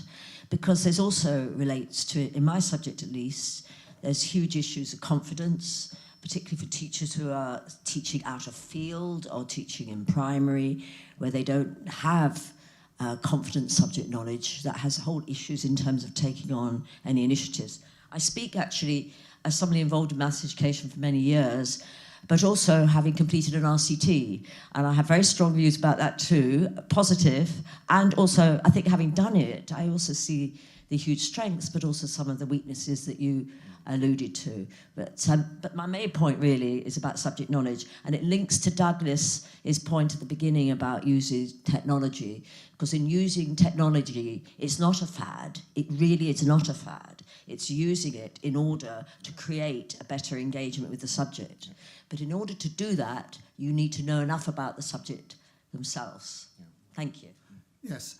Okay, I'll come to the subject knowledge question. Just to say about ICT and technology, I have no doubts that suitably used it can be very effective. But as with everything else, we need evidence. And we also know that there are powerful commercial interests involved here, and we need to be wary of that. You'll have to have the result of our RCT. Okay, right. Okay, to get to the point about subject knowledge and conceptions of teaching then, as I understand it, the craft conception, as promulgated by its advocates, is that subject knowledge is extremely important. I mentioned, this is where the analogy, if you like, with a traditional craft worker like the potter breaks down. The craft teacher has got to have a profound knowledge of and love of their subject. The problem, I think, arises with the transmutation of that subject knowledge into a form that is usable by pupils. And the model, I think, suggests that there is some kind of alchemy involved in this, that if you are the right sort of person and you have the right sort of experiences, you will transform your subject knowledge into something that is valuable for your pupils. And I'm not convinced that you can always find examples of that happening, But when we're talking about generalities, you can't rely on a few outstanding examples. I think with the case of the executive technician, the case is perhaps rather clearer. The subject knowledge required is really quite minimal in a lot of cases because of the tailorized nature of such programs. It's somebody else who's got the subject knowledge. The pedagogic content knowledge is transmitted into protocols which have to be applied. The professional teacher is very interesting because I think there is obviously their own, if you like, panoramic view of the research of the subject. They have to be aware of the fact that that does need to be reconfigured into a form suitable for pupils, and there is usually research on that. But there is a complication which I didn't mention in the talk, in that very often the nature and presuppositions of the disciplines you're teaching are themselves contested. I think there are contests about the foundations of mathematics, for example. Religious education would be another highly contested area, and I can think of English would be another example. So I think it's important that teachers understand that there are contested assumptions about their own subjects. Yes, yes. They need to know about that. Of course, it does make things a little bit more difficult, but I would still maintain that mere subject knowledge by itself cannot be sufficient. Yes, I agree. But reflection requires a lot of different ingredients. And I'd add, Celia, I mean, you understand well the issue of teacher shortages. If you're managing a system, if you're a policymaker sitting on top of a system in which there are acute and chronic shortages, and in which the system you also have non-specialist teachers in primary, it probably drives you towards particular models, even if you have real concerns about them. Where do you sit in terms of the now abandoned specialist maths teachers in primary? Well, it depends what you mean by which specialist maths teachers. Do you mean the Nick Gibb one, which was that you'd have just the maths teacher who would teach all of the primary maths, or the ones that the MAST program? Yeah, the funded program. The MAST funded program I thought was fantastic, actually. I was on the committee, actually, of the Williams Review. And the idea was then every, if you wanted to be a specialist maths teacher, you wouldn't just be Buggins' turn getting to do it. You would have properly funded professional training at your local university. Yeah. And I thought it was fantastic. And while it was lasted, I think it has had quite an influence. And actually it relates to the problem of evaluation, because it was evaluated and it had some really good case studies, but actually ultimately over regression to the norm or whatever, they didn't show at that point that it was effective. And yet anybody who knows primary teachers, you find maths teachers who are now really, still confident in their subject knowledge and subject teaching. Yes. So, but I wanted to say one thing that is so difficult in all of these things is we all know that the professional learning of the teachers is crucial in any innovation, and yet this is always the thing that is dropped. The only thing that is retains are your textbooks or your worksheets, and that's good if they're good resources. But if you say in order for my teaching, the schools really to do well, they have to not only have the good resources, but time to understand the good resources. Yes, sorry, I'm making a speech, I must shut up. But I do think it's actually valuing professional learning and giving teachers time to work with, whoever they are, in order to understand what was going on. Thank you. Yeah, I mean, it may be related to a point that I wanted to make. It's not enough to know what works, but you need to know why it works as well, and that can be quite a protracted process, understanding that. Yeah. So there are a lot of hands up around there, and so Jackie, if there's a microphone can go there, and then question just in front of Jackie. Are you indicating, Andrew, as well? Okay. And we'll go through to about past. Thank you. I'm Jackie Greatorex, and I'm from the Research Division in Cambridge Assessment. Picking up on these themes of subject knowledge and having highly qualified teachers, some years ago there was some research that was showing that most PhD students were then going to do a PGCE because they'd earn more money as a teacher than as an academic. And so I wondered if, and I think that was about 10 years ago, and I wondered if there'd been any research that you've noticed, because I haven't, since then, showing what impact that level of subject knowledge and qualification may have had on teaching by those teachers. The brief answer is I'm not aware of such research. A slightly more lengthy answer is that there is now a program called Researchers in Schools, which specifically recruits PhD graduates into teaching. And this is an initiative supported by the government. And the thinking is that if you recruit teachers who have research expertise, they will be able to build capacity within schools. Now, I know someone who works on this program, and I think one of the problems, well, perhaps calling it a problem is putting it too strongly. One of the issues that needs to be faced is that research methodology and assumptions are to a large extent discipline specific. And it does not follow from the fact that you have carried out research and project managed research in chemistry that you are necessarily equipped to do it in the very difficult area of educational research. And I think one of the issues here is a kind of culture shock, if you like, of people with PhDs who realize that educational research isn't really quite like the kind of research they were conducting in their parent discipline. And it's a very interesting question whether you can adapt. I don't know the answer to that. I mean, I think that there is an evaluation of that going on at the moment, and at some stage we will know about it. Okay. Thank you. Yes, agreed. It is very different by discipline. Thank you. And then there's a question here. Thanks, Rosie. Just here. Yeah. That's it. Perfect. Thank you. Hi, my name is Polly Glegg. I'm from UCL Institute of Education as well. Can I ask a question about the robust conceptual framework that the ITE programme might put in place or help the student teacher to develop? Yes. I was reading Nick Gibbs' recent interview in Research Ed's magazine, and he sort of glibly tossed off a canon that student teachers should be familiar with. Right. And I suppose my question is about the extent to which it's possible or desirable to have any sort of canon for teacher education, and if you think there is anything that's core that goes beyond the subject specific, what that might be. I would say yes, and this might be a long answer because there's a history about this which is intimately connected with the Institute as well. My view is that if teachers are professionals whose job is, part of whose job is to solve problems, they need the intellectual equipment to be able to do that.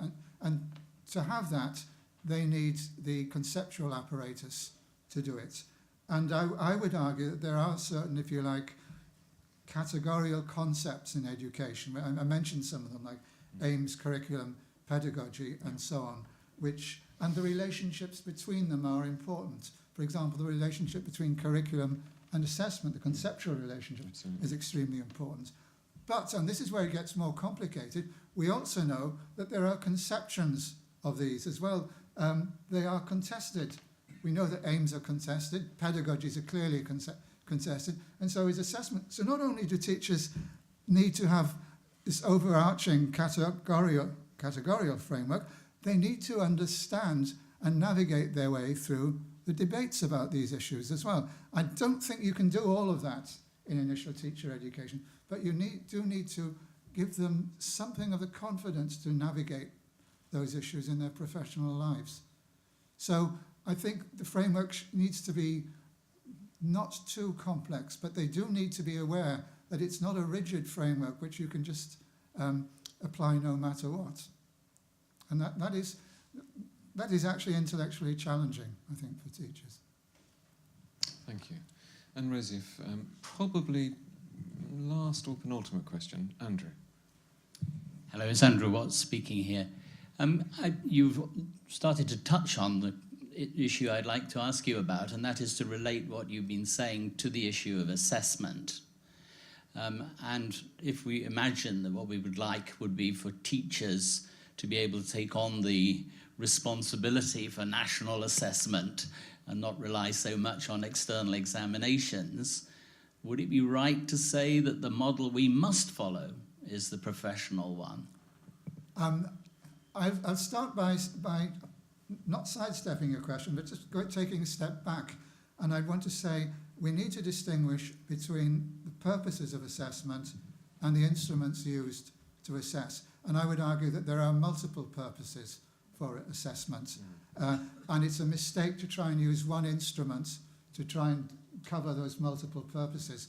I guess what most immediately concerns me in talking about the professional teacher is an argument made by Anthony Flew many years ago, which I thought has been unduly neglected. He argues that anyone serious about doing a job, and that would include professionals, will need to satisfy themselves of the degree to which they were successful in doing it.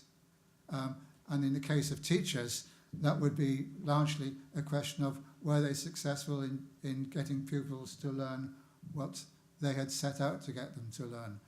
And Flew argues that means necessarily that teachers are involved in assessment. I would add one rider to that, which is it's an argument for, if you like, formative assessment that goes on in formative and diagnostic assessment that goes on in the classroom. It's not necessarily an argument for high-stakes assessment where you're sorting people or grouping schools or whatever it might be. So I think teachers clearly need to be aware, and this goes back to the point about the conceptual framework, that assessment has different purposes and you need different instruments for it. But in terms of their own practical work, they need to be able to identify the strengths and weaknesses of pupils in the context of their own aims in teaching. And I think, bearing in mind that most public services around the world now are beginning to develop high stakes accountability arrangements through data, including assessment data, moving to one of these models would not guarantee that teacher assessment is immediately immune from those pressures. And we've seen that in other, for example, in the medical profession, where targets drive behaviour very strongly. Yes, and they could undermine that process. Yeah. I think the final question, if the microphone could come around here, Rosie, that would be great. And then I'll wind up very briefly.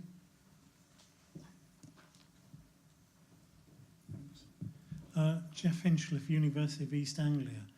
I was very interested in your conclusion and the German origin of the model that you presented.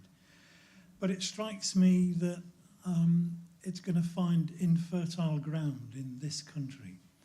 So, for example, I teach on a BA Studies program, and I'd find that educational theory, and I find that most students are highly resistant towards any kind of theory or engagement with concepts. I succeed in persuading at least some of them that it's worthwhile, but it takes time. I would say the vast majority of university teachers at UEA would embrace the craft conception of teaching, undoubtedly. I've had some very interesting conversations with school inspectors, HMI inspectors. I think they're an impressive bunch. But they told me, and they were quite adamant, they have no use for educational theory in what they do. And certainly no use for educational theory in making the very important judgments that they need to come to on their inspections. So my suggestion is that despite the fact that, given my philosophical training, I'm very much attracted to your model of professional development, given the nature of English prejudice, your best hope is for some kind of modified version of the craft model. In my more pessimistic moments, Jeff, I wouldn't disagree with that. Was it Friedrich Engels who said the English view was the proof of the pudding is in the eating? So he's pointing to a deep-seated hegemonic dislike of theory in the English psyche, I think, and an inability to understand that theory may be important for practice. And you've mentioned the example of teaching, but you find it, for example, right across vocational education. And again, to contrast with a country like Germany, it is taken for granted that somebody learning an occupation like motor mechanic or whatever needs to understand the theory underlying the practice. And that theoretical understanding has to be integrated with the practice. And that's the rationale for the dual system, that the two are integrated. And it goes back to the point that Darling Hammond was making in those quotes that I gave there. So I agree with you completely that we have a real problem about theory and theory practice in England.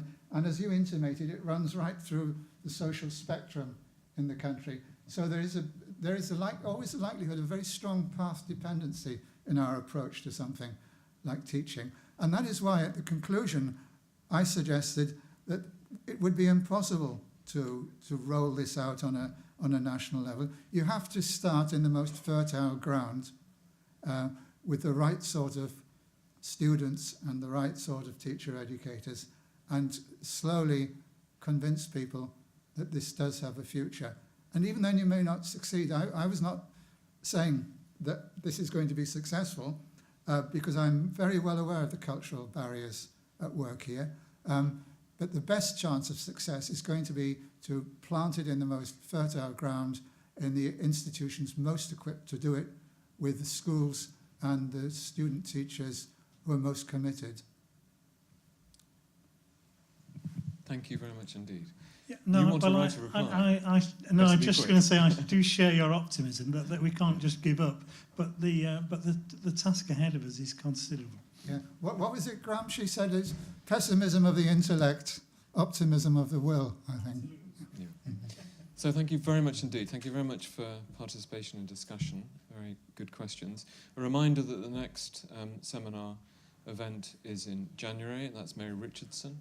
And the details will be coming to you if you signed up. Can I remind you to give your badges in as you leave?